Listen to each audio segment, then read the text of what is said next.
Guys, welcome back to my channel. You won't believe what happened to me. Let me tell you guys what has happened to me. This month has been very rough. I thought February was rough, but this month was even rougher than February. Let's get into the video and I'll tell you guys how I got scammed in Nigeria. Alright guys, I don't know if I mentioned before, but I'm moving out of the current location I am in into a new location. So I have a neighbor that packed out, she moved out. So I asked her to give me her agent because I was looking for a place.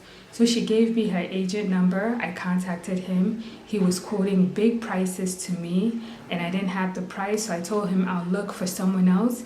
He contacted me back, said he had a place within my price range for me to come and look at it the next day. So I went and saw the place. It was a 1-bedroom. It was okay, smaller than my own, but the price range was good. So I said, I'll take it.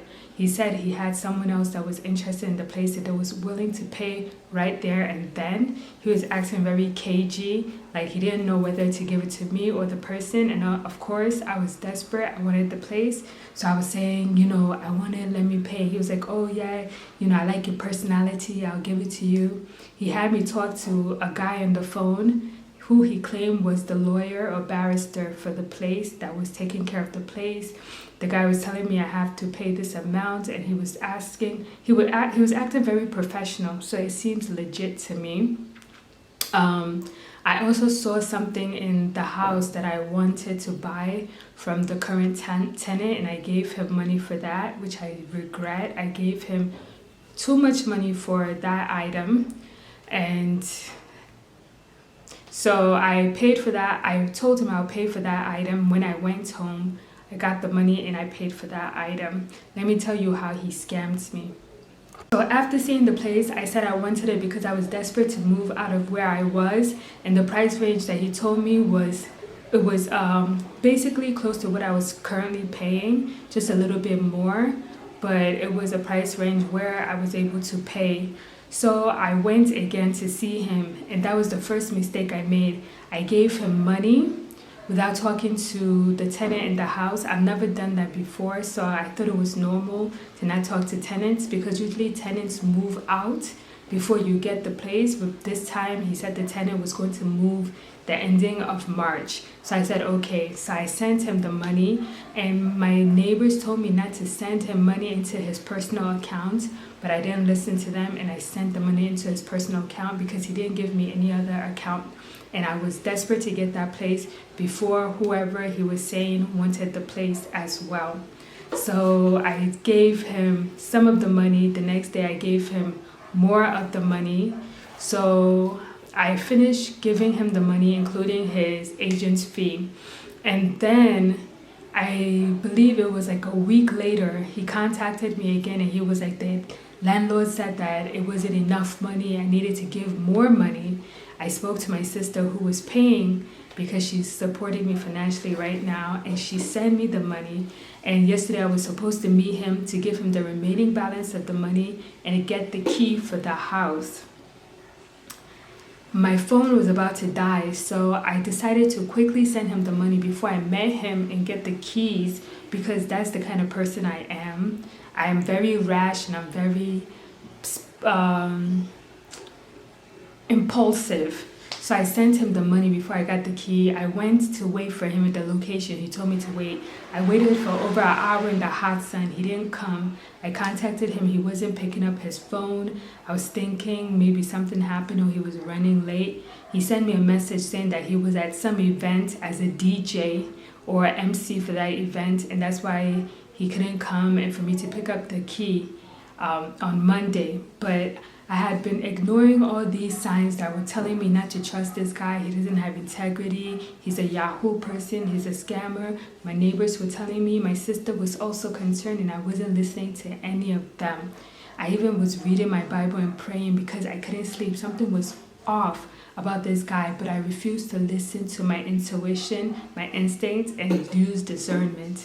So let me tell you how I found out that he scammed me. So I told my neighbors all this that is happening, that I've sent him all the money and I haven't collected my keys.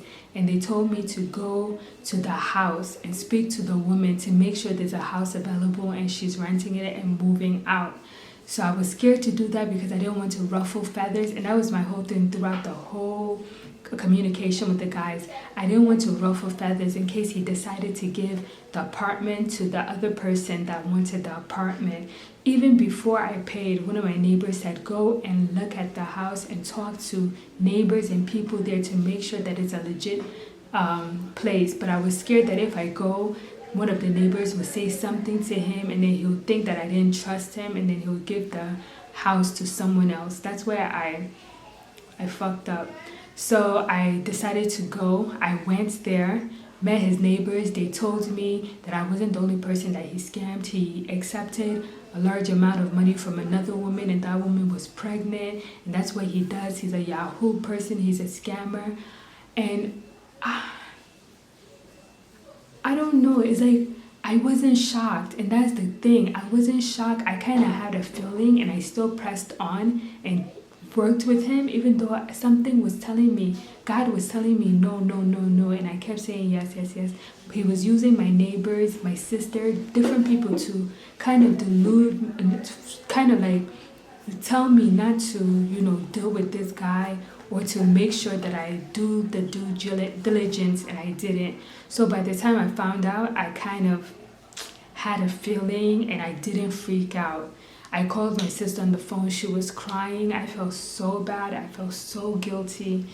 I felt so ashamed. She was more devastated than I was. I don't know why I'm still calm about the situation, but I'll tell you guys what I'm going to do about the situation. So the neighbors told me everything he was doing. I have all of the transaction and communications that we, exchange. I'm going to take that to the bank. I'm taking that to the post office to let them know what is going on. So on Monday, I'm going to go to the post office, bring all of my evidence, show what is going on, showing that it's a fraud case. And then I'm going to go to the police station and also report him. If I have to get a court order against him, I'll do that. My goal is to have them freeze his account, reverse the money back to me and his other victims, and then I want him to be put in jail, because I can promise you, the way this guy, how professional he was. This is not the first time he's done this, that he's defrauded people. He's a professional. He's a Nollywood actor. I'm going to put screenshots of some of our communications as well as the audio that he sent me that kind of convinced me and kind of like he mind fucked me. Like he was in my head and he made me think that he was being honest, even though I knew he wasn't honest and I didn't trust him. I still went along with it. And I also feel bad for the pregnant woman that he scammed out of money, because with her, the neighbors and people warned her and she still didn't listen. Me, it was my neighbors that warned me and I didn't listen because I really wanted that house. So that's how I got scammed out of my rent payment for this year. So now I have to get that money back or find a way to get more money to pay for my rent. But I really want this guy to be put in jail because he's going to continue scamming people, and I don't think it's right. And also, I want to point out that his wife is a police officer. Can you guys imagine? And I feel like because his wife is a police officer, that's why he feels comfortable doing this, and he feels like he can get away with it because of the fact that his wife is a police officer. And I hope that she goes down with him as well, because she's a part of it. You know, it's a whole organized criminal unit, because there was a man involved that I spoke to on the phone that pretended to be a barrister. There's the wife who is pretending that she's renting the place. There's him, and I'm sure there's other players that are involved as well. So to me, that's a part of an organized crime unit that they're doing. I've sent out an email to my bank, to the bank that he was using, to the police special unit that deals with fraud. I sent an email to EFCC and I hope that they look into this case and they arrest everyone involved in this case, because he's not working alone. He's working with other people as well. So I just wanted to let you guys know what is currently going on in my life in Nigeria. I was just scammed by a Yahoo man or Yahoo boy, a big scam. You know, he took all of my rent money, but I'm going to find a way to fight this issue. All right, guys, I'll talk to you later. That's what it is like living in Nigeria. So take it as you will. Guys, I forgot to mention one thing in the video. When I went to his house, the house that he was supposed to rent to me, and I was speaking to the neighbors, I called him and put him on speakerphone. He didn't know that I was at his house and I was with the neighbors, and they told me everything. So I was pretending that I didn't know what was going on. He was talking to me and I was telling him that I want the key or he can send me a refund. And he was telling me to send my account number. He'll send a refund. And I was saying, you know, I'm going to go to his place and see if I can speak to the woman. And he was saying that the woman is not going to give me the key. The woman is not going to give me the key. So I said to him, since I'm not getting the key, he can send me the refund, or I'm going to go to the bank and talk to the bank. When I said I'm going to go to the bank, that's when he got very defensive. And not only did he hang up on me, he blocked me. So maybe I shouldn't have mentioned going to the bank right away, because it seemed like I was being very aggressive, antagonizing him. I should have kept pretending that I just wanted the key or a refund to see what happens. And maybe, I know I wouldn't have gotten the refund, but I probably would have gotten more information from him that I can use. Or maybe he would have continued playing along with me for a few more days while I tried to figure out the situation. But I just wanted to let you know that he blocked me, so I cannot call him anymore. But I'm going to keep trying to call him, and he removed his profile picture from WhatsApp, so I couldn't take a picture of his profile pictures. I asked one of his neighbors to send to me. I don't know if they're going to do that, but it will be very helpful. On his WhatsApp, he had pictures of his daughter because it was her birthday. I've taken a picture of all of those screenshots of all his daughter. I made his daughter my profile picture. Yes, I did. And I'm going to make sure when I filed the case against him, I'm going to include the daughter's picture. I even put a message to him telling him happy birthday to the daughter.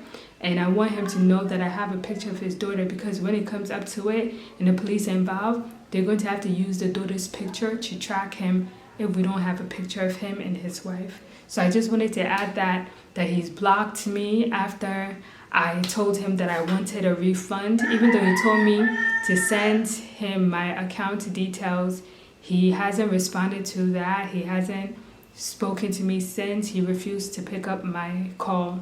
So, alright guys, I'll talk to you later. Bye.